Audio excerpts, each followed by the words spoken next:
Hey all you people, what's going on? Let's go over the most common issues with the third generation BMW X3, and then we'll rank its overall reliability. All right, let's get nerdy.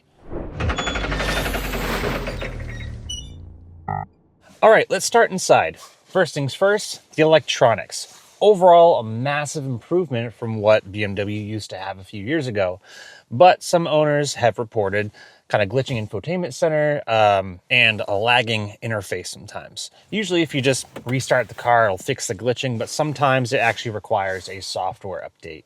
All right, moving on. The sunroof drains. That's right, the sunroof has drains.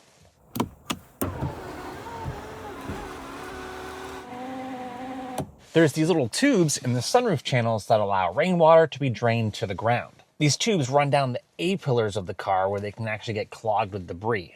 Symptoms of a clogged drain: you might smell something musty in the car, the carpet might be wet underneath the dash, or if you notice any electrical issues like your speaker's not working, that could be a sign of a clogged sunroof drain. All right, next, occasionally X3 owners report their fuel gauge working incorrectly. Either it doesn't move at all after filling up, or it just fluctuates wildly. This typically means that the level sensor on the fuel pump inside the fuel tank is failing, which likely means replacing the low pressure fuel pump. Let's move on to some issues underneath the car. Above my head is an 8-speed ZF automatic transmission, and some owners have reported this transmission to shudder or hesitate to shift, or even hunt for gears. Sometimes the dealer can reflash the transmission control module, but most likely these issues are caused by worn transmission fluid. These ZFs are generally considered good transmissions, but every transmission needs to be maintained. Do not listen to BMW's lifetime fluid claim. They only say that so they don't have to include the transmission service in their regular maintenance procedures, saving them money short term and then leaving you to foot the bill later down the line. ZF recommends, and this is coming straight from the transmission manufacturer, that you replace the fluid every 50 to 70,000 miles or 8 years. But if the transmission feels jerky or like it's shuddering, especially in slippery conditions or when you're cornering, this could actually be an issue with the transfer case actuator. This actuator is a key component in managing the torque between the front and rear wheels. There's a little gear on these actuators that, you guessed it, is made of plastic and can actually wear down, or the little teeth on it can strip off over time. Most of the models affected by this were the earlier years, so like 2018 to about 2021. I'm trying to jack this up, and this has that sensor in the back. It keeps opening and closing the trunk on me. Oh, there it goes again. So people driving might experience a squeak or a clunking coming from underneath the car. This could be from this rubber flex disc that's designed to absorb vibrations on the drive shaft. These are known to get brittle and crack over time. This one's kind of hard to see up in here because of the heat shield, but essentially it's just this rubber piece designed to isolate vibrations and smooth out the torque in the drive shaft. But there's another potential cause of clunking that could be potentially dangerous. So here we're under the back of the vehicle, and we're going to look at the rear differential mounting bolt and bushing. All right, so this is the rear differential here. And as torque comes into this through the drive shaft, it wants to pivot this way. And then as torque is sent through these rear half shafts here, it wants to pivot forward and backward. Now, if you look up top here, you're gonna see the mounting point where it goes into the rear subframe. And you can see the bolt head right there. Now, that bolt is the weak spot. So BMW designed this bushing to be a little too wide for the bolt. So every time the rear differential moves, there's slop.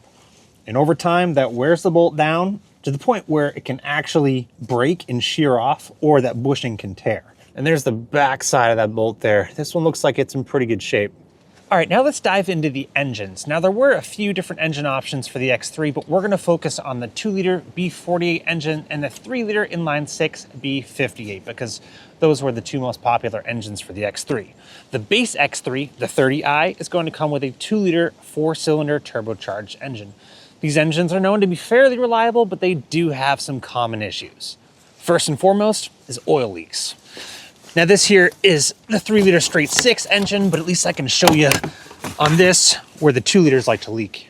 The leaks are most likely to come from two places. You have the valve cover here, which is made out of plastic, and there's a big seal that goes around it. That seal can get brittle and tired with age and start to leak oil at the sides. Also, the plastic valve covers can actually warp over time with all the heat cycles. The other area to look out for is the oil filter and cooler housing down in here.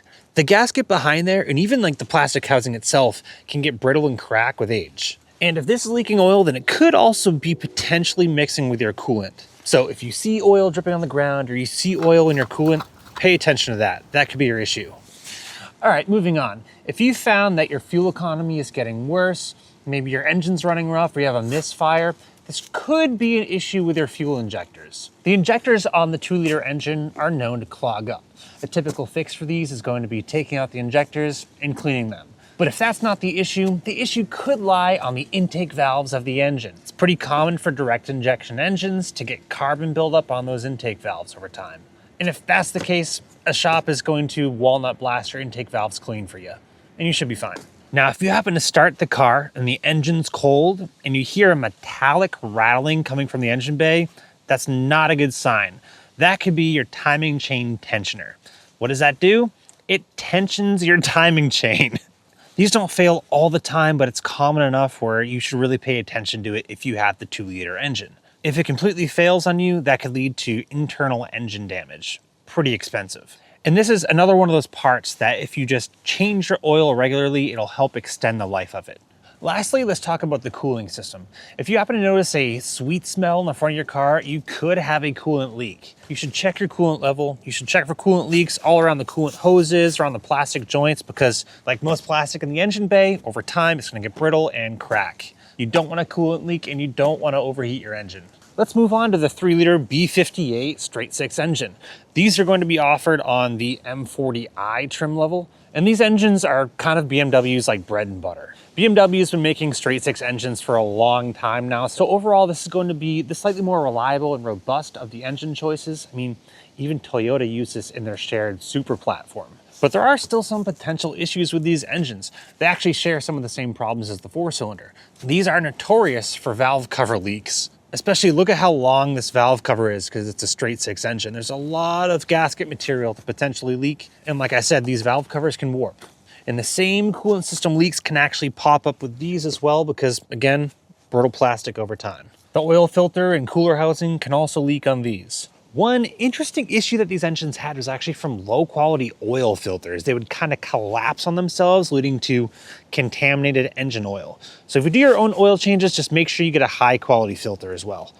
Lastly, I wanted to mention BMW's Vano system, or the variable Nockenwellensteuerung. It's basically their variable valve timing. It's hard to see on this engine, but usually what happens is the solenoid goes bad. Either the O-rings fail or the oil passageways just get gunked up because lack of oil changes.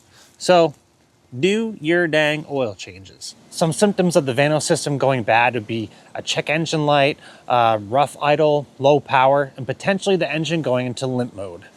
All right, we talked about some of the X3's most common issues. Now let's rank its reliability. Overall, the build quality of these X3s seem to be pretty good, and a lot of the components are well thought out. The body and the suspension components seem to age really well as most of the mechanical components. And I'm consistently impressed with modern German cars' ability to withstand rusting.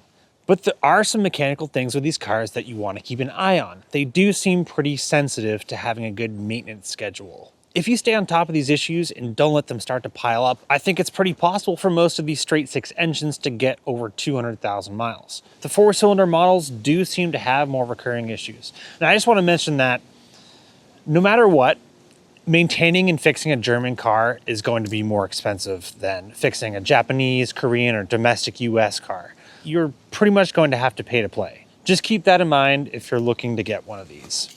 The 3rd generation BMW X3 ranks fairly well on my reliability list, right around the Audi Q7. If I were to recommend a 3rd gen X3, I would say try and avoid the 2018 to 2020-ish years, and if you can, get an M40i with the straight-six engine and a good maintenance history. If you think I missed anything, please feel free to help others by leaving it in the comments. Alrighty, take care now. Bye-bye then.